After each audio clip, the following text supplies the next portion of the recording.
ఈ యొక్క కొరేష్ ఎవరండి? ఒక అన్యుడు, అంటే దేవుడు అంటే తెలియనటువంటి ఒక వ్యక్తి. ఈ యొక్క కొరేషును దేవుడు ఎన్నుకొని దేవుని యొక్క మందిరం కట్టించడానికి ఈ కొరేషును దేవుడు ఏర్పాటు చేసుకున్నాడు. దేవునికి మహిమ కలుగును గాక. అంటే ఒక అన్యుడు ద్వారా, ఒక వ్యక్తి ద్వారా, జాగ్రత్తగా గమనించాలి, యెరూషలేములో ఒక అద్భుతమైనటువంటి సుందరమైనటువంటి మందిరాన్ని కట్టించడానికి దేవుడు ఒక సాధనంగా ఎన్నుకున్న వ్యక్తి ఎవరంటే అన్యుడైనటువంటి కొరేషు. చాలా జాగ్రత్తగా ఇక్కడ ఉన్నటువంటి సందర్భాన్ని బట్టి మనం ఆలోచన చేస్తున్నప్పుడు దేవుడు ఎవరినైనా వాడుకోగలడు. బలహీనుల్ని ఆయన ఎన్నుకుంటాడు, బలవంతులుగా చేయగలడు. జాగ్రత్తగా గమనించాలి. ఎన్నిక లేని వారిని ఆయన ఆయనకు సామర్థ్యం ఇచ్చి వాళ్ళ ద్వారా శూరకార్యాలు చేస్తాడు. ఎందుచేతనంటే వాక్యం స్పష్టంగా సెలవిస్తుంది, ఏ శరీరియు దేవుని ఎదుట అతిశయింపకుండానట్లు ఈ లోకంలో ఉన్నటువంటి జ్ఞానుల్ని సిగ్గుపరచడానికి దేవుడు ఎవరిని ఎన్నుకున్నాడంట? ఈ లోకంలో ఉన్నటువంటి వెర్రి వారిని ఎన్నుకున్నాడంట. బలవంతులను సిగ్గుపరచడానికి దేవుడు ఎవరిని ఎన్నుకున్నాడంటే బలహీనుల్ని ఎన్నుకున్నాడంట. కాబట్టి ప్రియమైన దేవుని పిల్లలారా, చాలా జాగ్రత్తగా విషయాన్ని బట్టి మీరు ఆలోచన చేస్తే కొన్ని సందర్భాల్లో ఈ సంఘటనలు, ఈ పరిస్థితులు మనకు కూడా ఎదురవుతూ ఉంటాయి. అక్కడక్కడ అన్య పండుగలు అవి వచ్చినప్పుడు, ఆ గ్రామంలో మనం ఉన్నప్పుడు సహజంగా ఆ గ్రామ పెద్దలు అందరూ కూడా ప్రతి ఇంటికి కూడా ఇంత చందా అని చెప్పి కొంత కేటాయిస్తారు. కేటాయించిన తర్వాత కొన్ని సమయాల్లో మనం కూడా వాటికి ఏం చేయాలి? లోబడి ఇచ్చినటువంటి సందర్భాలు ఉంటాయి. ఎందుచేతనంటే కొన్ని సమయాల్లో ఆ రోడ్ల మీద కానీ, లేకపోతే ఆ వాహనం మీద మనం వెళ్తున్నప్పుడు కానీ వాళ్ళు మనకు తెలిసిన వారు కనుక మనల్ని ఆపి మరి ఏమంటారో, ఏదో కొంత మా దేవునికి మీరేం చేయండి, చందా రాయండి అని చెప్పి అన్నప్పుడు కొంతమంది కొన్ని సందర్భాల్లో బండి పట్టుకొని అసలు ఇచ్చే వరకు కూడా కదలనటువంటి సందర్భాలు కూడా ఉంటాయి. కొన్ని సమయాల్లో మనం ఇచ్చేవారిగా కూడా మనం ఉంటాం. ఎందుచేతనంటే మన గ్రామంలో ఉన్నటువంటి పరిస్థితులు బట్టి, లేకపోతే వాళ్ళతో ఉన్నటువంటి మొహమాటాన్ని బట్టి మనం ఇచ్చే ప్రయత్నం చేస్తాం. ఎందుచేతనంటే ఖచ్చితంగా కొన్ని సందర్భాల్లో జరుగుతూ ఉంటాయి. అయితే దేవుడు ఒక అన్యుణ్ణి ఏర్పాటు చేసుకుని, ఎవరిని ఏర్పాటు చేసుకున్నాడండి? అన్యుణ్ణి ఏర్పాటు చేసుకుని దేవునితో సంబంధం లేనటువంటి వ్యక్తిని దేవుడు నిలబెట్టి, ఆ వ్యక్తిని నిలబెట్టి అద్భుతమైనటువంటి దేవుని యొక్క మందిరాన్ని అతను కట్టించారు. దేవునికి మహిమ కలుగునుగా.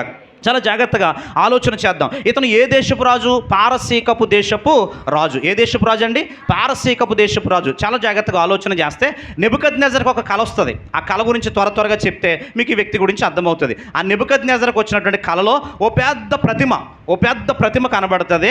ఆ ప్రతిమలో జాగ్రత్తగా గమనించాలి, తలభాగం అంతా కూడా బంగారంతో చేయబడి ఉంటుంది. అలాగే ఈ యొక్క ఛాతి భాగం అంతా కూడా వెండితో చేయబడి ఉంటుంది. తర్వాత భాగం, మొల భాగం అంతా కూడా ఇత్తడితో చేయబడి ఉంటుంది. కాళ్ళు భాగం అంతా కూడా ఇనుముతో చేయబడి ఉంటుంది. అలాగే చివరి పాదాలు మట్టితో చేయబడి ఉంటాయి. ఇలాగ ఒక పెద్ద ప్రతిమ. ఆ ప్రతిమ, ఆ యొక్క కళ నెబుకద్నెజరుకు వచ్చినప్పుడు ఆ యొక్క బబులోను సామ్రాజ్యంలో ఉన్న మంత్రగాళ్లను, అక్కడ ఉన్నటువంటి జ్ఞానుల్ని అందరినీ పిలిపించి, ఈ రాత్రి నేను కలగన్నాను, ఆ కలభావం ఏంటో నాకు చెప్పండి అని చెప్పినప్పుడు వాళ్ళందరూ జుట్లు పీక్కుంటారు. వాళ్ళందరూ కూడా చాలా ప్రయాసపడి జాగ్రత్తగా గమనించాలి, ఆ రాజుకి ఆ కలభావాన్ని కూడా చెప్పని వారిగా ఉంటారు. ఎందుచేతనంటే కళ వచ్చిందని చెప్పాడు కానీ ఇంత డీటెయిల్గా వాళ్ళకి చెప్పలేదండి. వాళ్ళందరూ కూడా చాలా భయపడిపోయి వాళ్ళకు టైం నిర్ణయిస్తాడు. ఈ టైంకి ఈ కలభావం చెప్తే మీరు బ్రతుకుతారు, లేకపోతే కనుక మిమ్మల్ని అందరినీ కూడా ఏం చేస్తానంటే చంపేస్తానని చెప్పి ఓ భయంకరమైన శాసనం ఆ యొక్క రాజు ద్వారా బయటికి వెళ్ళినప్పుడు జాగ్రత్తగా గమనించాలి. అదే ప్రాంతంలో ఎక్కడో యెరూషలేములో నుంచి చెరపట్టబడినటువంటి 10,000 మందిలో కొంతమంది యువకులు ఉన్నారు. ఆ యువకుల్లో ప్రధానంగా ఒక వ్యక్తి దానియేలు, తర్వాత వాళ్ళ ముగ్గురు స్నేహితులు, చెప్పాలి పేర్లు, షడ్రకు, మెషకు, అబేద్నెగో. దానియేలు, షడ్రకు, మెషకు, అబేద్నెగో, వీళ్ళు నలుగురు కూడా ఆ యొక్క ప్రాంతంలో ఉన్నారు. జాగ్రత్తగా గమనించాలి. దానియేలుకి వార్త వినబడింది, ఇదిగో జ్ఞానులైనటువంటి వారిని, మాంత్రికులను బబులోను రాజు చంపేస్తాడంట, కలభావం చెప్పకపోతే మనందరినీ, మన కుటుంబాలని ఒకే రోజు చంపేస్తాడంట అని చెప్పినప్పుడు జాగ్రత్తగా గమనించాలి. దానియేలు రాజు ముందు నిలబడి, రాజా నీకు వచ్చినటువంటి కళ ఇదిగో బావు నేను చెప్తా, తలంతా కూడా బంగారంతో ఉంది కదా, అది దేనికి సంకేతంగా ఉందంటే ఇదిగో నీ సామ్రాజ్యానికి సంకేతంగా ఉంది. నీ సామ్రాజ్యం పేరేంటంటే బబులోను సామ్రాజ్యం. బబులోను సామ్రాజ్యాన్ని నిర్మించినటువంటి చక్రవర్తి ఎవరంటే నెబుకద్నెజర్ రాజు. ఎవరండి? నెబుకద్నెజర్ రాజు. కాబట్టి నీ యొక్క రాజ్యం స్వర్ణయుగం. నీ తర్వాత మరొక రాజు వస్తాడు, అతను జాగ్రత్తగా గమనించాలి. ఆ రాజ్యం ఏంటంటే మాదియా పారశిక రాజ్యం. ఏ రాజ్యం అండి? మాదియా పారశిక రాజ్యం. నీ రాజ్యం అంతమైపోతుంది కాబట్టి తర్వాత మాదియా పారశికులు ఈ ప్రపంచాన్ని పరిపాలన చేస్తారు. మాదియా పారశికులు తర్వాత జాగ్రత్తగా గమనించాలి, ఇత్తడి భాగం కనబడుతుంది కదా, ఆ ఇత్తడి భాగం దేనికి సూచనగా కనబడుతుందంటే జాగ్రత్తగా గమనించాలి, గ్రీకు సామ్రాజ్యానికి సూచనగా కనబడుతుంది. దేనికి కనబడుతుందండి? గ్రీకు సామ్రాజ్యానికి సూచనగా కనబడుతుంది. మనం సహజంగా కొన్ని సమయాల్లో అతని పేరును ప్రస్తావిస్తాం. అతని పేరేంటంటే ఆ గ్రీకు వీరుడు అంటాం. ఏ వీరుడు అండి? గ్రీకు వీరుడు. ఎవరండి గ్రీకు వీరుడు? ఎవరో చెప్పగలరా? గ్రీకు వీరుడు ఎవరు చెప్పాలి? సినిమా పేరు చెప్పట్లేదండి. గ్రీకు వీరుడు జాగ్రత్తగా గమనించాలి. ఎవరో చెప్పాలి. అలెగ్జాండర్ ది గ్రేట్ అంటాం. ఎవరండి? Alexander the great. జాగ్రత్తగా గమనించాలి. అతను గ్రీకు సామ్రాజ్యాన్ని స్థాపించినటువంటి వ్యక్తి. కొంతకాలానికి గ్రీకు సామ్రాజ్యం కూడా పతనమైపోతుంది. గ్రీకు సామ్రాజ్యం పతనమైపోయిన తర్వాత జాగ్రత్తగా గమనించాలి, రోమా సామ్రాజ్యం వస్తుంది. ఏ సామ్రాజ్యం వస్తుందండి? రోమా సామ్రాజ్యం. జాగ్రత్తగా గమనించాలి. ఇదండి మీకు వచ్చినటువంటి కళ అని చెప్పాడు. వాస్తవానికి ఆ కళ భావం ఏదైతే జరిగిందో ప్రపంచ చరిత్రలో కూడా నేటికి అదే కళ జరగబోతుంది. చప్పట్లు కూడా దేవుని నామాన్ని సన్నుతిందాం. ఒకప్పుడు నెబుకద్నెజర్కు వచ్చినటువంటి కళే ఈ రోజున ప్రపంచంలో జరగబోతుంది. జాగ్రత్తగా గమనించాలి. ప్రపంచ చరిత్రను కనుక మీరు ఆలోచన చేస్తే చరిత్రలో చాలామంది దేవుళ్ళు మనకు కనబడుతున్నారు, కానీ ఆయన పేరు మీదే చరిత్ర కలిగిన ఏకైక దేవుడు ఎవరంటే మన ఆరాధ్య దైవం నజరేయుడైన యేసుక్రీస్తు. చప్పట్లు కొడుతూ దేవుని నామాన్ని సన్నుతిందాం. ప్రపంచ భవిష్యత్తు ఎలాగుండబోతుందో, ప్రపంచ చరిత్ర ఎలాగుండబోతుందో నెబుకద్నెజర్కి ఒక కళ ద్వారా దేవుడు చూపించాడండి. జాగ్రత్తగా గమనించాలి. బబులోను సామ్రాజ్యం అంతమైపోయింది. బబులోను సామ్రాజ్యాన్ని అంతం చేసింది ఎవరంటే మాదీయ పారశీక రాజు అయిన, ఇప్పుడు మనం చదివినటువంటి రాజు ఉన్నాడు కదా, కొరేషు. ఏ సంవత్సరంలో అంటే క్రీస్తు పూర్వము 539 సంవత్సరంలో బబులోను సామ్రాజ్యాన్ని సమూలంగా నేలమట్టం చేసి ఈ ప్రపంచం మీద ఏలుబడి చేసిన రాజు ఎవరంటే మాదీయ పారశీక రాజు అయిన కొరేషు. కొరేష్ అనే మాటకు అర్థం ఏంటంటే కల్టివేటర్ లేదా వ్యవసాయదారుడు. కొరేష్ అనే మాటకు అర్థం ఏంటండి? కల్టివేటర్. చాలా జాగ్రత్తగా ఇతని గురించి మనం ఆలోచన చేస్తే బబులోను సామ్రాజ్యం అనగానే మనకు గుర్తు రావాలి ఎవరో? నెబుకద్నెజరు. మాదీయ పారశీక సామ్రాజ్యం అనగానే మనకు గుర్తు రావాలి ఎవరో? కొరేషు. అలాగే గ్రీకు సామ్రాజ్యం అనగానే మనకు గుర్తు రావాలి ఎవరు? గుర్తు రావాలి అలెగ్జాండర్ ది గ్రేట్. అలాగే రోమా సామ్రాజ్యం అనగానే మనకు గుర్తు రావాలి నీరో చక్రవర్తి, టైటస్. వీళ్ళందరూ కూడా రోమా ఆ చక్రవర్తులు కనుక వాళ్ళ పేర్లు మనకు సహజంగా గుర్తుండాలి. అయితే ప్రియులారా మీరు గమనించాలి, ఈ పారశీకపు దేశము అనగా గమనించాలి, ఈ పారశీకపు దేశాన్ని పరిపాలన చేస్తున్నది ఎవరంటే కొరేషు. దేవునికి మహిమ కలుగును గాక. చాలామంది కొంచెం ఇబ్బందికరంగా ఉంటుంది ఇదంతా కూడా చరిత్ర. ఎందుకంటే ఇది చెప్తేనే మీకు అర్థమవుతుంది కనుక ఆ పెద్దోళ్ళు కొంచెం అర్థం చేసుకోవడం కొంచెం కష్టతరంగా ఉన్నా ఖచ్చితంగా ప్రపంచంలో జరిగింది ఈ వాస్తవం. నెబుకద్నెజర్కు వచ్చినటువంటి కళ ఖచ్చితంగా 100కి 100 పాళ్ళు జరిగింది. చదువుకునే పిల్లలు ఒకవేళ చరిత్ర కనుక మీరు తిరగేస్తే కనుక చరిత్రలో ఈ సామ్రాజ్యాలు మీకు కనబడతాయి. బబులోను సామ్రాజ్యం కనబడుతుంది, మాదీయ పారశీక సామ్రాజ్యం కనబడుతుంది, గ్రీకు సామ్రాజ్యం కనబడుతుంది, రోమా సామ్రాజ్యం కనబడుతుంది. దేవునికి మహిమ కలుగును గాక. ఆ రాజ్యానికి చెందినటువంటి రాజు. ఇప్పుడు చదువుదాం ఎజ్రా గ్రంథము 1వ అధ్యాయం 1వ వచనం. ఇప్పుడు చదివితే మనకు అర్థమవుతుంది. పారశీకపు దేశైన కొరేషు ఏలుబడిలో 1వ సంవత్సరమందు ఇర్మియా ద్వారా పలకబడిన తన వాక్యమును నెరవేర్చుటకై యెహోవా పారశీకపు దేశైన రాజైన కొరేషు మనసును ప్రేరేపింపగా అతడు తన రాజ్యమందు చాటింపు చేయించి వ్రాత మూలముగా ఇట్లు ప్రకటన చేయించెను. దేవునికి మహిమ కలుగును గాక. కొరేషు మనసును ఎవరు ప్రేరేపించారంట? ఎవరు ప్రేరేపించారు? దేవుడే ప్రేరేపించారంట. బావేనండి మాట. కొరేషు యొక్క మనసును ప్రేరేపించింది ఎవరంటే దేవుడే. ఎలా ప్రేరేపించారంటే జాగ్రత్తగా గమనించాలి.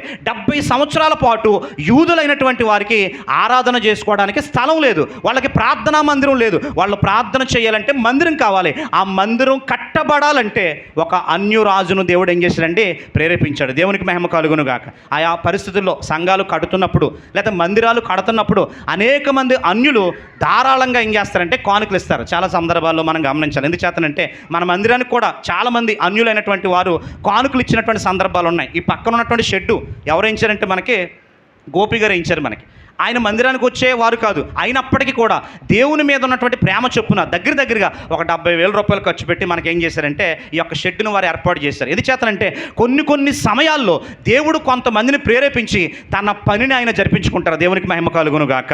దేవుడు ఎవరినైనా సరే వాడుకుంటాడు. ఎవరినైనా వాడుకుని దేవుడు ఏం చేస్తాడంటే బుద్ధి చెప్తాడు. యోనాకి బుద్ధి చెప్పడానికి దేవుడు దేన్ని సాధనంగా వాడుకున్నాడు? చేపను సాధనంగా వాడుకున్నాడు.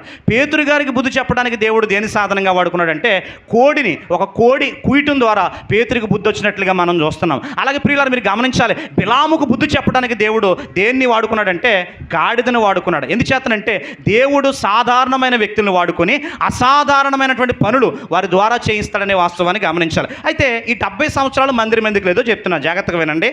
ఇశ్రాయేలీయులు ఎన్ని గోత్రాలు? ప్రశ్న. ఇశ్రాయేలీయులు గోత్రాల సంఖ్య ఎంత? ప్రశ్న అండి. ఎంతండి? వెనకాల నోకలు చెప్పాలి. ఇశ్రాయేలీయులు ఎన్ని గోత్రాలండి? 12 గోత్రాలు. జాగ్రత్తగా గమనించాలి. ఈ 12 గోత్రాలు కూడా సౌలు పరిపాలన చేస్తున్నప్పుడు ఉమ్మడిగా ఉన్నాయి, దావీదు గారు పరిపాలన చేస్తున్నప్పుడు ఉమ్మడిగా ఉన్నాయి, సొలొమోను పరిపాలన చేస్తున్నప్పుడు ఉమ్మడిగా ఉన్నాయి. మొత్తానికి 3 రాజులు కలిపి 340 ఎన్ని సంవత్సరాలు పరిపాలన చేశారంటే 120 సంవత్సరాలు పరిపాలన చేశారు. సొలొమోను తర్వాత ఆయన కొడుకైనటువంటి రెహబాము రాజు అయ్యాడు. ఎవరు రాజు అయ్యారండి? రెహబాము రాజు అయ్యాడు. రెహబాము రాజు అయిన తర్వాత ఈ 12 గోత్రాల వాళ్ళు ఏం చేశారంటే విడిపోయారండి. ఈ 12 గోత్రాలు ఏమైపోయినాయండి? విడిపోయారు. 10 గోత్రాలు ఒక పక్క వెళ్ళిపోయినాయి. 10 గోత్రాలు ఎక్కడికి వెళ్ళి ఒక ప్రక్కెళ్ళి దాన్ని ఏమన్నామంటే ఉత్తర రాజ్యం అన్నాం. ఏ రాజ్యం అన్నాం దాన్ని? ఉత్తర రాజ్యం. 10 గోత్రాలు ఒక పక్కెళ్ళి ఉత్తర రాజ్యం. ఈ ఉత్తర రాజ్యానికి క్యాపిటల్ ఏంటంటే సమరయ. ఏంటంటే దానికి క్యాపిటల్ సమరయ. జాగ్రత్తగా గమనించాలి. ఇంకా 2 గోత్రాలు ఉన్నాయి, బెన్యామీను, యోధా గోత్రం. ఏ గోత్రాలు అండి? బెన్యామీను, యోధా గోత్రం. ఈ బెన్యామీను, యోధా గోత్రాలు ఏమన్నామంటే దక్షిణ రాజ్యం అన్నాం. దీనికి క్యాపిటల్, దీనికి ముఖ్య పట్టణం ఏంటంటే షోమ్రోను. అయితే ప్రియులారా మీరు గమనించాలి, ఉత్తర రాజ్యాన్ని పరిపాలన చేసిన ఈ 10 గోత్రాలని పరిపాలన చేసిన రాజులలో ఒక్క రాజు కూడా మంచోడు లేడు. దేవుడు వీళ్ళని ఎవరికి అప్పగించాడంటే అష్షూరీయుల చేతికి అప్పగించాడు. క్రీస్తు పూర్వము 720 సంవత్సరంలో అష్షూరీయుల చేతికి వీళ్ళని అప్పగించినప్పుడు వీళ్ళు ఏమైపోయారంటే పతనం అయిపోయారు. చరిత్రలో ఈ 10 గోత్రాల వాళ్ళు ఆనవాళ్ళు నేటికి కూడా మనకు కనపడవు. దేవునికి మహిమ కలుగును గాక. అందుకే వాక్యం సెలవిస్తుంది, దేవుణ్ణి మాట వినని రాజ్యమైనను ఆయన మాట వినని ప్రజలైనను నిలువ నేరరు. చప్పట్లు కొట్టి దేవుని నామాన్ని సన్నుతిందాం.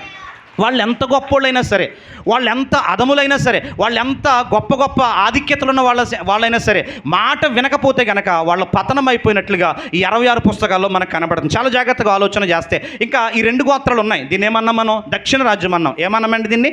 దక్షిణ రాజ్యం అన్నాం. ఈ దక్షిణ రాజ్యాన్ని చాలామంది యోధా రాజులు పరిపాలన చేశారు. ఈ యోధా రాజులు పరిపాలన చేస్తున్నప్పుడు దీంట్లో చాలామంది మంచి రాజులు ఉన్నారు. ఈ యోధాను పరిపాలన చేసిన కొంతమంది మంచి రాజుల పేర్లు ఎవరైనా చెప్పగలరండి?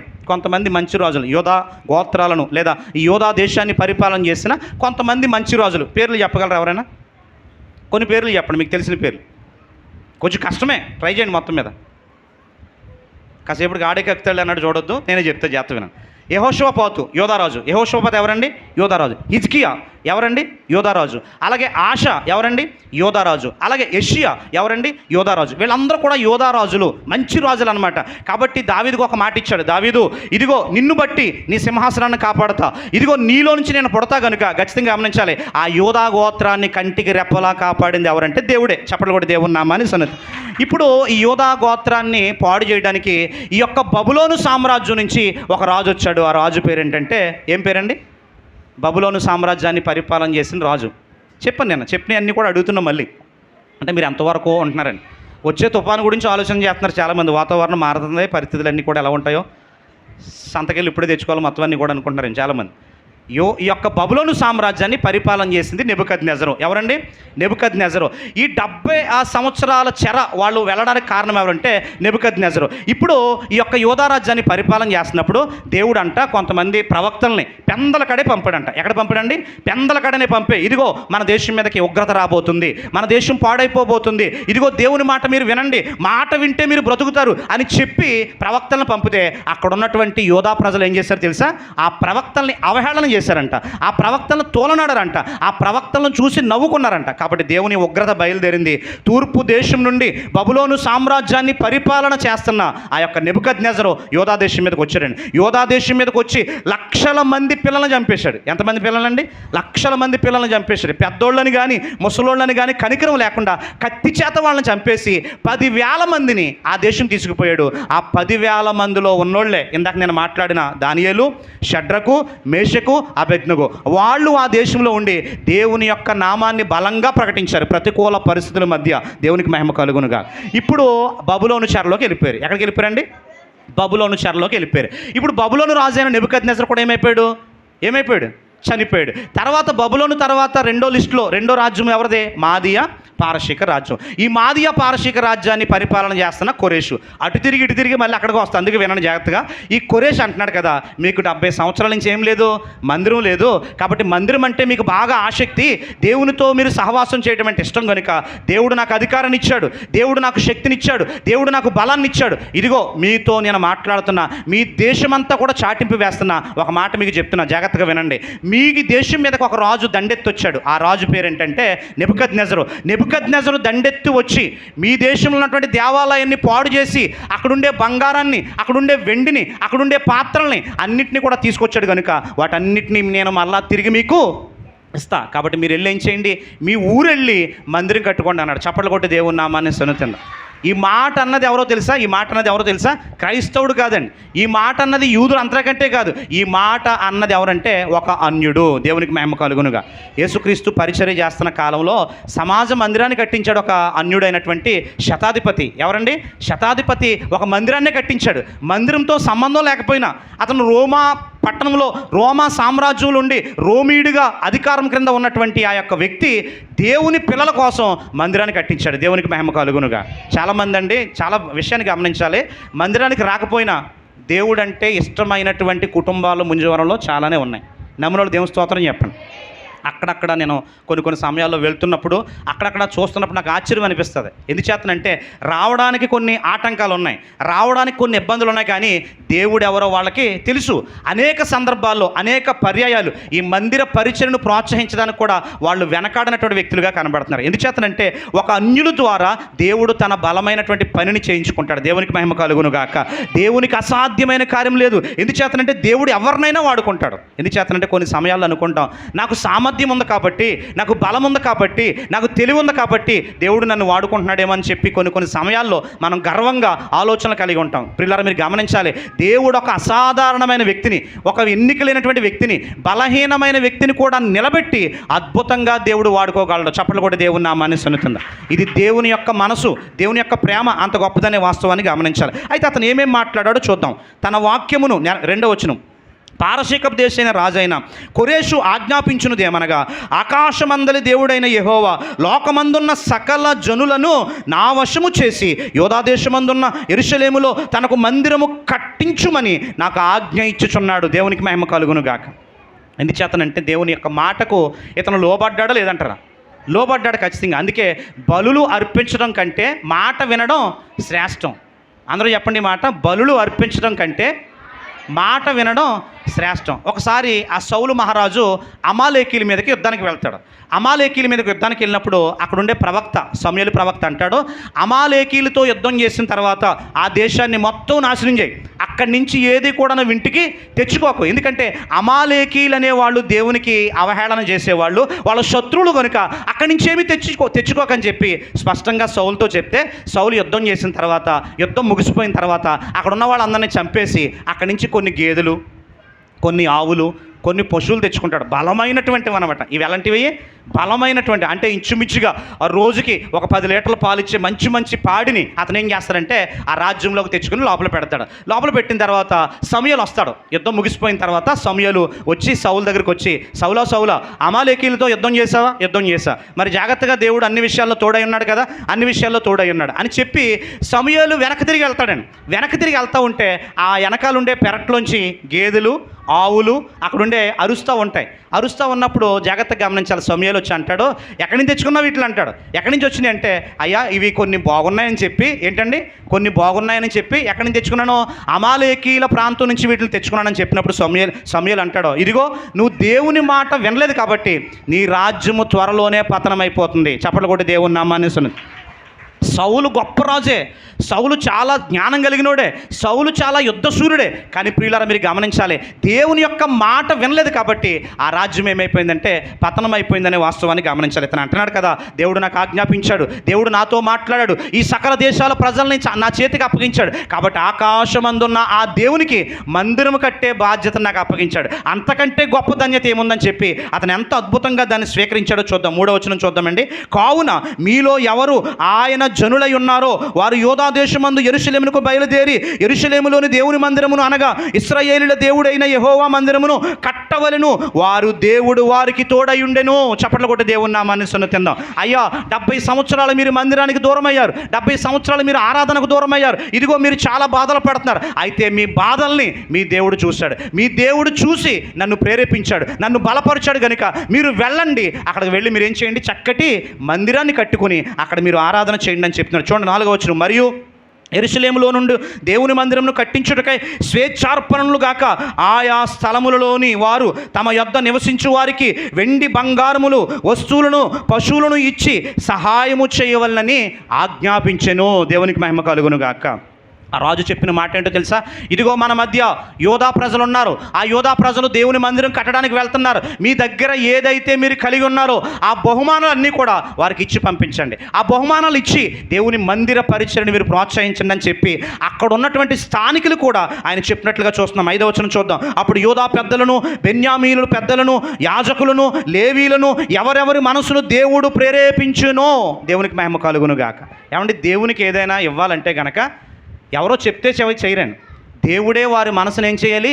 ప్రేరేపించాలి. అవునా కదా చెప్పండి, అవునా కదా చెప్పండి. ఖచ్చితంగా మీరు ఏదైనా దేవుని కొరకు చేయాలంటే గనక ఇక్కడ ఏదో చెప్తున్నారనో, లేకపోతే అందరి మధ్య మనం గణపరచబడతామో, అందరి మధ్య పేరు ప్రఖ్యాతులు వస్తాయని అసలు ఎవరో చేయరండి. ఎందుచేతనంటే ఒక వ్యక్తి దేవుని కొరకు చెయ్యాలంటే ఆ వ్యక్తి యొక్క మనసును ఎవరు ప్రేరేపించాలి?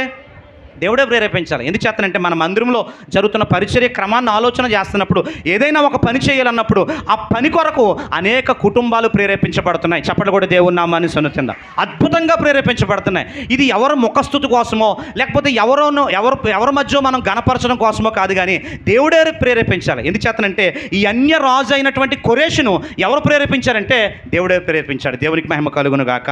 ఎంత అద్భుతంగా చెప్తున్నాడో చూడండి 5వ వచనం. అప్పుడు యోధా పెద్దలను, బెన్యామీను పెద్దలను, యాజకులను, లేవీలను ఎవరెవరు మనస్సును దేవుడు ప్రేరేపించునో వారితో కూడుకొని వచ్చి యెరూషలేములో ఉండు యెహోవా మందిరము కట్టుటకు ప్రయాణమైరి. చప్పట్లు కొట్టి దేవుని నామాన్ని సన్నుతిందాం. ఎంత అద్భుతంగా ఉందో చూడండి. రాజే చెప్పాడు. రాజుగారు చెప్పినప్పుడు ఇంకా ఏదైనా ఆలస్యం ఉంటుంది చెప్పండి? ఆ రాజే వాళ్ళని బలపరిచాడు. ఆ రాజే వాళ్ళని ప్రేరేపించి అంటున్నాడు కదా, నేను అన్యున్యే, నాకు దేవుడు అంటే ఎవరో తెలీదు, అయినప్పటికీ మీ దేవుడు నాతో మాట్లాడాడు. మీ దేవుడు ఆకాశమందున్న దేవుడు. మీ దేవుడు ఎంత గొప్పవాడు అంటే ఈ యొక్క దేశాలన్నింటినీ కూడా నాకు అప్పగించాడు. నా ముందు నా తల మీద ఒక రాజ్యం ఉంది, బబులోను సామ్రాజ్యం. దాన్ని పతనం చేసి ఆ అధికారాన్ని మొత్తం నా చేతికి అప్పగించాడు. కనుక ఆ దేవునికి నేను భయపడుతున్నాను. ఇదిగో యోధా పెద్దలారా, బబులోను ఈ యొక్క రాజ్యంలో ఉన్నటువంటి ప్రజలారా, మీరందరూ కూడా వెళ్ళి ఏం చేయండి, ఆ యొక్క యెరూషలేములో ఉన్న దేవాలయాన్ని మీరు కట్టండి. కట్టడమే కాదు, వాళ్ళ చేస్తున్న పనికి మీరు ఏం చేయండి అంటే సహకరించండి అని చెప్పాడు. చూద్దామండి 7వ వచనం. మరియు 6వ వచనం. మరియు వారి చుట్టూనున్న వారందరూ స్వేచ్ఛగా అర్పించినవి గాక. ఎలా అర్పించారండి వీళ్ళు? స్వేచ్ఛగా. ఆ మందిరంలో ఏదైనా అర్పిస్తున్నప్పుడు బలవంతంగా అర్పించకూడదండి. ఎందుకు చేస్తానంటే ఇక్కడ ఎవరైనా సరే ఏదైనా చెప్తున్నప్పుడు జాగ్రత్తగా గమనించాలి.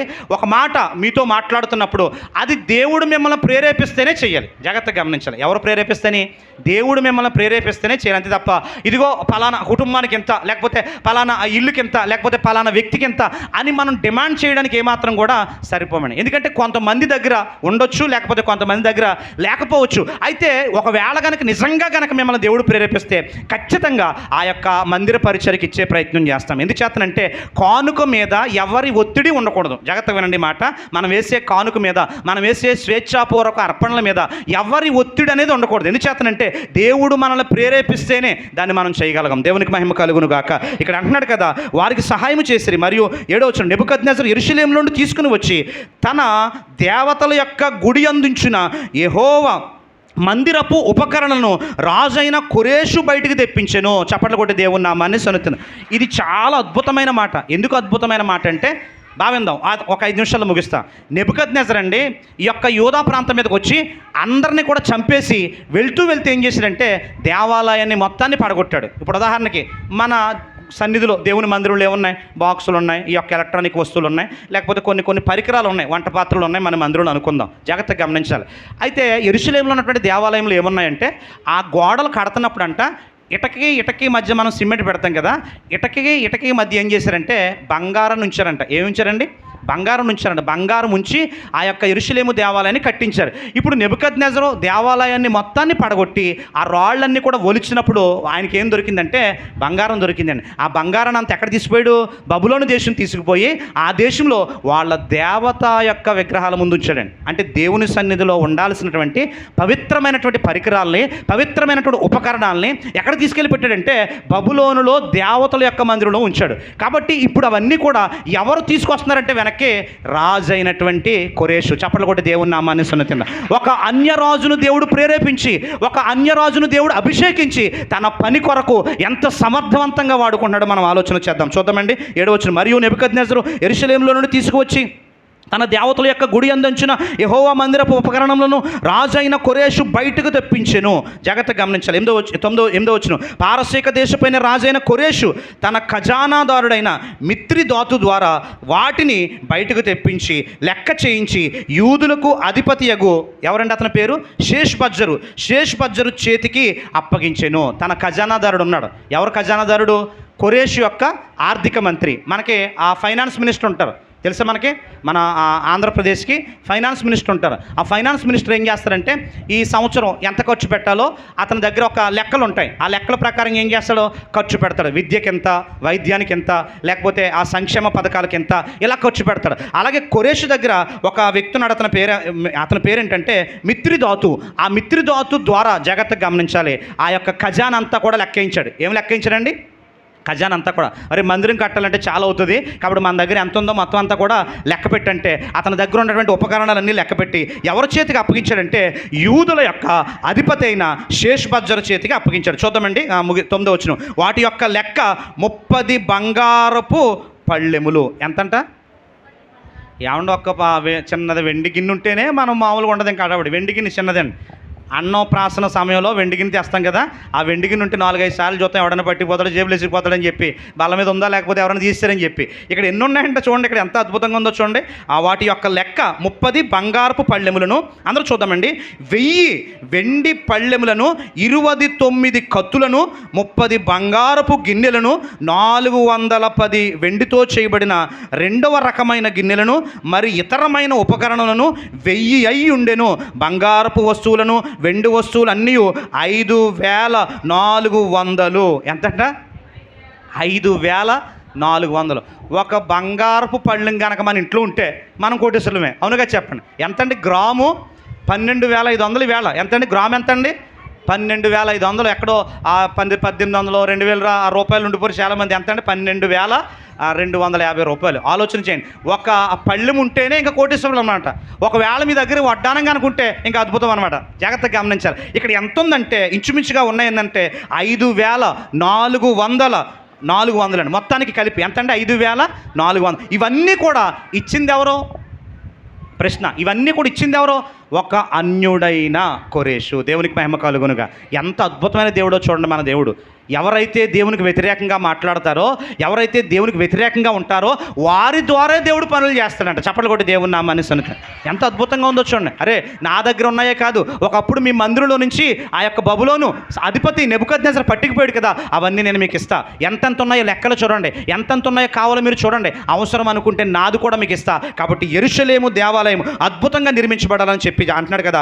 షేష్బజ్జరు బబులో నుండి, చెరలో నుండి విడిపించబడిన వారిలో కూడా కలిసి వీటన్నిటిని యెరూషలేములోనికి తీసుకుని వచ్చాను. దేవునికి మహిమ కలుగునుగా. వీటన్నిటిని ఏం చేశాడంట?